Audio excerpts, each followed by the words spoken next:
विद्यार्थी मित्रांनो, सह्याद्री ट्युटोरियल्समध्ये तुमचं स्वागत आहे। आज मी इलेक्ट्रोमॅग्नेटिक इंडक्शन या टॉपिकला सुरुवात करतोय आणि जसं आपण करंट इलेक्ट्रिसिटी टॉपिक घेतला की नाही की जास्त लेक्चर्स होऊ दे पण एखादा पॉइंट ना तो क्लिअरच करायचा आहे आपण, तर तसं सुरुवातीला या टॉपिक मधील इलेक्ट्रोमॅग्नेटिक इंडक्शन मधील ट्रान्सफॉर्मर ही कन्सेप्ट घेणार आहे। माझा प्रयत्न असा आहे बरं का की तुम्हाला काय एक्सप्लेन करायचं आहे बघा मला, की करंट इलेक्ट्रिसिटी जो टॉपिक आहे ना आहे तसा इंजिनिअरिंगला आहे, त्याचं नाव आहे डीसी सर्किट। लकीली इंजिनिअरिंगला एका टॉपिकचं वेटेज 20 ते 25 मार्काचं असतं बाळांनो, लक्षात घ्या। ओके, आता थोडंसं पॅटर्न चेंज होईल, युनिव्हर्सिटी चेंज होतात, पुणे युनिव्हर्सिटीचा पॅटर्न वेगळा, ठीक आहे, बाटू म्हणजे ठीक आहे बाबासाहेब आंबेडकर टेक्निकल युनिव्हर्सिटीचा वेगळा असतो, लक्षात घ्या। पण तुलनेत डीसी सर्किटचं वेटेज बऱ्यापैकी आहे।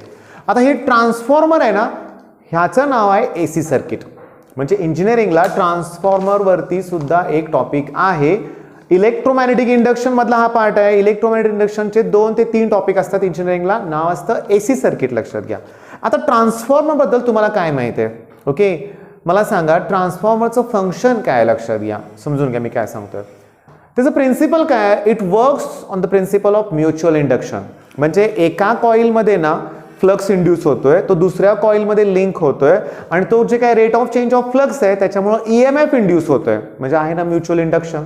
ओके, मग हा एक फॉर्म्युला आपल्याला लागेल की EMF induced equals to M DI by DT म्हणूया आपण, M DI by DT. Okay, पण ट्रान्सफॉर्मर मध्ये या फॉर्म्युल्याची फार कमी गरज लागते। मेन फॉर्म्युला तुम्हाला कोणता सांगतो, लक्ष द्या की ट्रान्सफॉर्मर सिंबॉलिक डायग्राम असे असणार आहे म्हणूया आपण, इकडं प्रायमरी नंबर ऑफ टर्न्स असणार आहेत, इकडं सेकंडरी नंबर ऑफ टर्न्स असणार आहेत। आता बघा की प्रायमरी नंबर ऑफ टर्न्स कमी असतील त्याला आपण प्रायमरीला ना बाळांनो आपण एनपी म्हणूया आणि सेकंडरीला आपण एनएस म्हणूया आपण, ठीक आहे।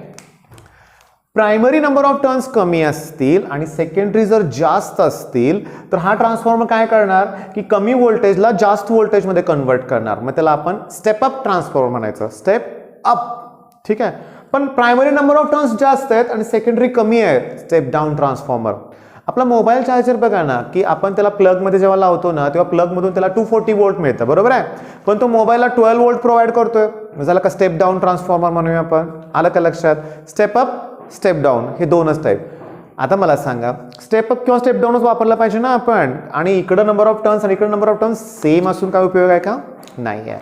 आता दुसरी गोष्ट, इनपुट पॉवर, इनपुट I/P म्हणजे इनपुट, इनपुट पॉवरचा फॉर्म्युला काय बघा, ईपी आणि आयपी। पॉवरचा formula VI, voltage into current.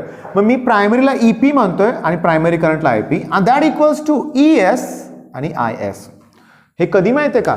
Input power आणि आउटपुट पॉवर मी इक्वल घेतोय केव्हा? जर तो आयडियल ट्रान्सफॉर्मर असेल तर। ओके, पण जर आयडियल ट्रान्सफॉर्मर, बघा कुठलाही मशीन हे आयडियल पॉसिबल नाही, आपण केमिस्ट्रीमध्ये थर्मोडायनामिक्समध्ये बघितलंय आपण। मग या केसमध्ये काय होतं लक्षात घ्या की जर लॉसेस असतील, आता लॉस कुठला जस्ट सांगतो तुम्हाला, लक्षात घ्या की जेव्हा यातून करंट फ्लो होतो ना कॉइलमधून तेव्हा ती मॅग्नेटाइज होते, ठीक आहे। पॉझिटिव्ह सायकलला मॅग्नेटाइज, निगेटिव्हला डिमॅग्नेटाइज व्हायला पाहिजे, पण ज्या प्रमाणात मॅग्नेटाइज होते त्याप्रमाणे डिमॅग्नेटाइज होत नाही, मग त्याच्यामुळे इथं लॉसेस होत आहेत, लक्षात घ्या।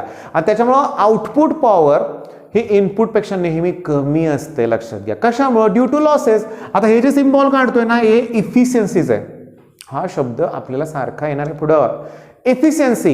It is the ratio of output to input. मग पॉवर आउटपुट असं ओपी लिहूया, म्हणजे output power upon IP input power. मग आउटपुट पॉवरचा फॉर्म्युला काय रे बाळांनो? ES IS। इनपुट पॉवरचा फॉर्म्युला काय? EP IP। हा बघा, S म्हणजे सेकंडरी आणि P म्हणजे कोण सांगा? प्रायमरी। मग हा फॉर्म्युला लक्षात आला। ओके, आता सगळ्यात महत्वाचा फॉर्म्युला जो आहे ना जो ट्रान्सफॉर्मरचा तुम्हाला सारखा वापरायचा तो असा आहे, number of secondary turns upon number of primary turns. Actually याला टर्न्स रेशो सुद्धा म्हणतात बरं का, लक्षात घ्या। Turns ratio, secondary output upon इनपुटचे number of turns, that equals to voltage secondary voltage primary, पण दॅट इक्वल्स टू काय लिहिलं वाचा मी? प्रायमरी अपॉन करंटला इन्व्हर्सली आहे दोघं, V आणि I इन्व्हर्सली। आता लक्षात घ्या, एक हा फॉर्म्युला, हा दुसरा फॉर्म्युला, इफिशियन्सीचा फॉर्म्युला। आता समजून घ्या, आता प्रॉब्लेम काय बघा की टेक्स्टबुक मध्ये एकही न्यूमेरिकल इफिशियन्सीचं नाही आहे, पण सीईटीत आलेत, अगदी 2019 वगैरे एक्झाममध्ये 18 वगैरे मध्ये आलेले क्वेश्चन्स आहेत, लक्षात घ्या. आलं का डोक्यात तुमच्या मता? बघा मग आता समजून घेण्याचा प्रयत्न करा. एवढेच फॉर्म्युले आहेत. तुम्ही व्हिडिओ पॉज करा आणि हे फॉर्म्युले लिहून घ्या. म्हणजे लगेच मी काय करतो की सीईटीला आतापर्यंत जेवढे प्रॉब्लेम्स आलेत की नाही ट्रान्सफॉर्मरवरचे, ते आपण आता हळूहळू एक एक प्रॉब्लेम डिस्कस करूया. ओके, लक्ष द्या. आता पहिला जो क्वेश्चन दिसतोय ना मला, तो असा आहे, स्टेप डाऊन ट्रान्सफॉर्मर. तुम्हाला मी आत्ता सांगितलं step down transformer voltage reduce करणार. आता हे स्टेप डाऊन ट्रान्सफॉर्मर कुठं असतं तुम्हाला सांगू का? आता आमच्या साताऱ्यात कोयना डॅम आहे, तिथं इलेक्ट्रिसिटी तयार केली जाते, हायड्रो इलेक्ट्रिक म्हणूया आपण. ठीक आहे, तिथं जी इलेक्ट्रिसिटी तयार होते ना, तिथं स्टार्टला स्टेप अप ट्रान्सफॉर्मर असतो, स्टेप अप. मग तिथलं व्होल्टेज तो इन्क्रीज करतो आणि ते मोठे टॉवर असतात बघा, त्यातून लाईट पुढे जाते, ती अगदी कितीतरी किलो वोल्टमध्ये असते. पण जेव्हा ती लाईट एखाद्या सबस्टेशनमध्ये येते, तिथं स्टेप डाऊन ट्रान्सफॉर्मर असतो, तिथं तो व्होल्टेज रिड्यूस करतो. खांबावरून तुमच्या कॉलनीपर्यंत लाईट येते ना, तिथं आणखीन एक ट्रान्सफॉर्मर असतो, आपण त्याला ना आपल्या आमच्या साताऱ्यात ग्रामीण भाषेत त्याला आम्ही डीपी म्हणतो, डीपी. तो ऍक्च्युली ट्रान्सफॉर्मर असतो. मग तो काय करतो की त्या 440 पर्यंत त्याच्यापर्यंत येतो व्होल्टेज, ते त्याला तो आपल्या घरामध्ये किती 240 220 व्होल्टेज असतं ना, तोपर्यंत त्याला तो रिड्यूस करतो. मग स्टेप डाऊन. आलं का लक्षात तुमच्या? आता हा स्टेप डाऊन आहे. बरं, transform a supply line voltage of, बघा मी सांगतो, सुरुवातीचं व्होल्टेज आहे 220 वोल्ट, त्याला तो 220 वोल्ट मध्ये कन्वर्ट करतोय. साहजिक आहे, हे प्रायमरी असणार आहे आणि हा सेकंडरी. स्टेप डाऊन आहे ना. बर, प्रायमरीचे नंबर ऑफ टर्न्स दिलेत, म्हणजे एनपी प्रायमरीचे नंबर ऑफ टर्न्स दिलेत 5000 टर्न्स. ओके, द इफिशियन्सी 90% आहे. इफिशियन्सी किती आहे? 90% आहे. आणि ठीक आहे, आणि पॉवर ट्रान्समिटेड म्हणजे आउटपुट पॉवर आहे 8 किलोवॅट. पॉवर सप्लायड विचारले म्हणजे इनपुट पॉवर विचारले. पॉवर सप्लायड म्हणजे काय विचारले? Input power. आता माझा ऐका, ह्याच्याबद्दल 2 लाईन्स दिलेत त्यांनी, त्या आपण वाचल्या, डाटा लिहिला. पण गंमत बघा ना, इफिशियन्सीचा फॉर्म्युला काय असतो रे? Power output upon power input. Efficiency किती आहे? 90% म्हणजे अपॉन 100 घ्यायचं. आउटपुट पॉवर किती आहे रे? 8 किलोवॅट. आणि कोण विचारले आपल्याला? Input power. क्रॉस मल्टिप्लिकेशन करा ना. मग पॉवर इनपुट इक्वल्स टू, या 0 ला 0 कॅन्सल करतो बरं का मी. मग 8 × 10 80 अपॉन 9. मग 80 ला 9 न डिवाइड करा, 8 पॉइंट समथिंग काहीतरी येईल, 8 पॉइंट. ठीक आहे, आणि मी ऑप्शन बघितलंय 8.89, ऑप्शन करेक्ट आहे. मला सांगा, तुमचा वेळ घालवा म्हणून ही बाकीची माहिती दिली, त्याची गरज लागलीच नाहीये. इफिशियन्सीचा बेसिक फॉर्म्युला काय? Power output upon power input. Efficiency कधीही लेस दॅन 1 येते, लक्षात घ्या. आयडियल असेल तर 100% इफिशियन्सी. ओके, मग 100% व्हॅल्यू 1 असते ना, त्यामुळे इफिशियन्सी व्हॅल्यू नेहमी कमी असणार आहे. मग पहिला प्रॉब्लेम तुमच्या लक्षात आला की तुम्हाला आउटपुट पॉवर दिले, इफिशियन्सी दिले आणि विचारलंय इनपुट. ठीक आहे, आता नेक्स्ट प्रॉब्लेम घेतो, लक्ष द्या व्यवस्थित. बघा, इंजिनिअरिंगसाठी म्हणून याची चांगली तयारी करा. ओके, तुमच्या टेक्स्टबुक मधल्या कन्सेप्ट एकदा बघा. मग इंजिनिअरिंगसाठी एक्स्ट्रा काय करावं लागतं माहिती आहे का तुम्हाला? लॉसेस इन ट्रान्सफॉर्मर सेपरेटली विचारतात, आणि लॉसेस मिनिमाइज कसे करायचे ते पण विचारतात. इंजिनिअरिंगसाठी एक्स्ट्रा क्वेश्चन काय होतो? इफिशियन्सीचं डेरिव्हेशन इंजिनिअरिंगला थोडंसं वेगळं आहे. आपल्याला आउटपुट अपॉन इनपुट आहे, तिथं तसं नाही आहे.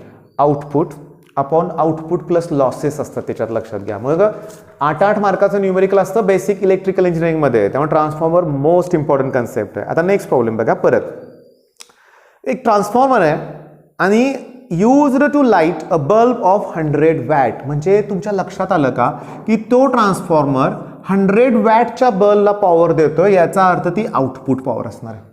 बरोबर आहे. फ्रॉम अ 220 वोल्ट मेन्स म्हणूया आपण. मेन्स म्हणजे तो इनपुट म्हणजे प्रायमरी व्होल्टेज आहे, ते 220 वोल्ट मेन्स. ठीक आहे. इफ द मेन करंट म्हणजे कोण? IP, त्याची व्हॅल्यू आहे 0.5 अँपियर आणि त्यांनी विचारलं आता इफिशियन्सी. परत इफिशियन्सीचाच क्वेश्चन आलाय. मग इफिशियन्सी रेशो काय? Power output. आता पॉवर आउटपुट तर 100 वॅट आहे, अपॉन पॉवर इनपुट. पण इनपुट पॉवर काढण्यासाठी ह्या दोघांचा प्रॉडक्ट घ्या ना. आता गमत बघा, हे या दोघांचा प्रॉडक्ट घेत असताना मी जर 220 ला 0.5 न मल्टिप्लाय केलं, 0.5 म्हणजे 1/2, मग 220 इंटू हे 1/2 म्हणजे 110 येणार. या 0 ला 0 काय होणार आहे? कॅन्सल. आता सांगू का गंमत बाळांनो, इफिशियन्सी तुम्हाला पर्सेंटेजमध्ये पाहिजे असेल तर 100 न मल्टिप्लाय करायचं. मग झालं काय 10 × 100 1000/11 सांगू का मग 1000/11 केलं 11 9 99 90 पॉईंट म्हणजे अप्रॉक्सिमेटली 90% येते आणि आपला आन्सर बरोबर आहे. ओके म्हणजे आतापर्यंतचे दोन्ही प्रॉब्लेम हे इफिशियन्सीवरती बेस्ड होते हे लक्षात घ्या. आता नेक्स्ट घेतोय मी. समजून घ्या आता हा प्रॉब्लेम जो आहे ना 2018चा म्हणजे आता लेटेस्ट पेपर मधला आहे बरं का, लक्षात घ्या. मग 18 आणि 19चे प्रॉब्लेम आपण व्यवस्थित बघूया. आयडियल ट्रान्सफॉर्मर याचा अर्थ इफिशियन्सी 1, कुठलेच लॉसेस होणार नाहीत. Input power equals to output power. Ideal transformer ही कन्सेप्ट लक्षात ठेवा बरं का. Ideal transformer converts 220 volt to 3.3 kilovolt. बघा 220 वोल्ट हे इनपुट आहे म्हणजे ते प्रायमरी आहे आणि सेकंडरी काय दिलंय त्यांनी 3.3 किलो वोल्ट. आता किलोचं वोल्ट करताना 1000 न मल्टिप्लाय करा 3300 वोल्ट येणार. By transmit a power of 4.4 kilowatt म्हणजे पॉवर आउटपुट ट्रान्समिट करतोय ना तो पॉवरती, मग पॉवर आउटपुट 4.4 किलोवॅट म्हणजे 4400 वॅट.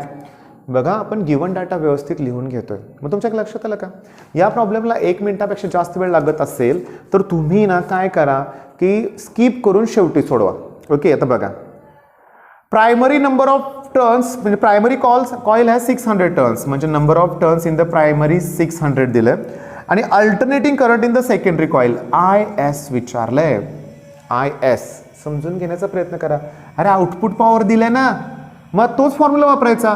पॉवर आउटपुट फॉर्म्युला काय की secondary into secondary current VI. Output power किती आहे रे 4400 किलो नाही आता वॅट. सेकंडरी 3300 आणि IS या 2 0 2 0 कॅन्सल होतील. क्रॉस मल्टिप्लिकेशन करा इंटूचा अपॉन करा. मग बघा IS काढताना 44 ला 33 डिवाइड करायचं त्यांनी 4/3 एम्पियर दिलंय बरोबर आहे. 11 ने तिथं काय केलंय आपण डिवाइड केलंय. आलं का लक्षात तुमच्या. आता नेक्स्ट बरं का आता हा शेवटचाच प्रॉब्लेम आहे ट्रान्सफॉर्मरवरती बेस म्हणून आपण बघा. आता म्हणजे ट्रान्सफॉर्मर ही एक कन्सेप्ट क्लिअर करा. आता होतंय काय की छोटासा व्हिडिओ होतोय पण इलेक्ट्रोमॅग्नेटिक इंडक्शनचे मला बघा ट्रान्सफॉर्मरचा एक व्हिडिओ तयार होतो. त्याच्यानंतर AC जनरेटर आहे. ओके त्याच्यानंतर तुम्हाला सांगू का E = d∅dt -d∅dt ती कन्सेप्ट आहे. LCR रेझोनंट सर्किट आहे. ॲक्सेप्टर रिजेक्टर खूप कन्सेप्ट महत्त्वाचे आहेत लक्षात घ्या. आपण एक एक कन्सेप्ट घेऊया. 3-4 लेक्चर्स लागले म्हणून काही बिघडणार नाही आहे आणि तुमचा काही मी वेळ घेत नाही आहे बरं का. म्हणजे 10-15 मिनिटाच्या व्हिडिओ तुमची कन्सेप्ट क्लिअर होत असेल मग याच्यावरती बेस्ट कुठलाही न्यूमेरिकल तुम्हाला जमणार याची मी गॅरंटी देऊ शकतो लक्षात घ्या. ओके आता बघा लास्ट प्रॉब्लेम की 220 वोल्ट इनपुट. तुम्ही का ऑब्झर्व केलं का रे 220 वोल्ट आहे बरं का. म्हणजे आपल्या घरामध्ये आपण 220 वोल्ट इनपुट यूज करतोय बरं का. It's apply to a transformer.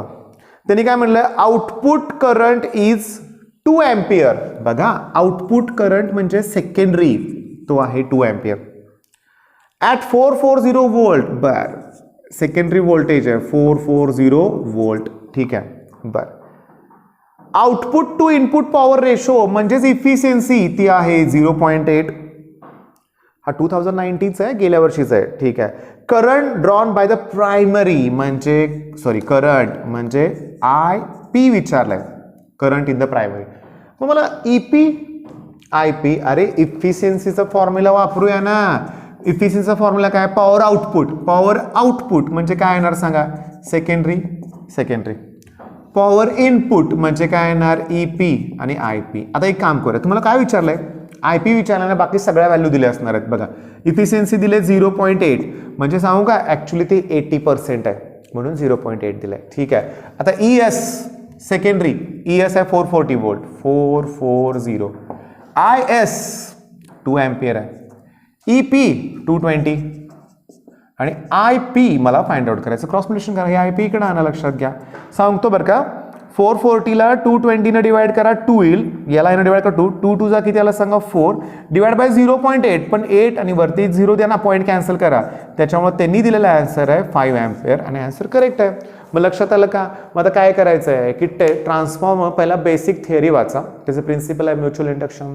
Okay turns ratio secondary आपण प्रायमरी हा टर्न्स रेशो आहे. टाईप त्याचे step up step down efficiency output to input ratio आहे. त्याच्यानंतर टर्न्स रेशोनुसार आपण एक मोठा फॉर्म्युला तयार केला होता, तो पण करंटला फक्त रेसिप्रोकल आहे, लक्षात घ्या. मग ट्रान्सफॉर्मर हा कन्सेप्ट महत्वाचा आहे. 5 ते 6 प्रॉब्लेम आतापर्यंत एक्झाममध्ये आलेले आहेत, गेल्या वर्षी सुद्धा आलेले आहेत, त्यामुळे महत्वाचं आहे. ठीक आहे. नेक्स्ट लेक्चर आपण उद्याच किंवा आज म्हणूया आपण जे करणार आहे त्यात अतिशय महत्वाचे इलेक्ट्रोमॅग्नेटिक इंडक्शन आता परफेक्ट टॉपिक होईल. इथून पुढे काळजी करूच नका. जर 2018चे क्वेश्चन्स बघितले आपण 2018, तर 2018ला मला इथं 2 क्वेश्चन्स दिसत आहेत. ओके, म्हणजे या टॉपिक मोठा जरी असला तरी 2 ते 3च क्वेश्चन्स, मिनिमम 2 क्वेश्चन म्हणूया आपण, पण मार्क्स पण 2 आहेत. म्हणजे बघा ना किती कष्ट घ्यायचे आहेत. पण व्हिडिओत बोललोय तसं याचा फायदा नक्की 100% इंजिनिअरिंगला होणारच आहे. आणि इंजिनिअरिंगला कसं असतं तुम्हाला सांगू का, तिथं MCQ जास्त नसतात, लक्षात घ्या. आणि तिथं ज्याची थिअरी परफेक्ट आहे ना तो चांगला स्कोर करतो, लक्षात घ्या. त्यामुळं ज्यांचं 11-12 मध्ये बेसिक पक्का आहे ना ती मुलं टॉपच करतात इंजिनिअरिंगमध्ये, लक्षात घ्या. आपल्याला पण टॉप करायचंच आहे. ठीक आहे, मग बेस्ट ऑफ लक. धन्यवाद.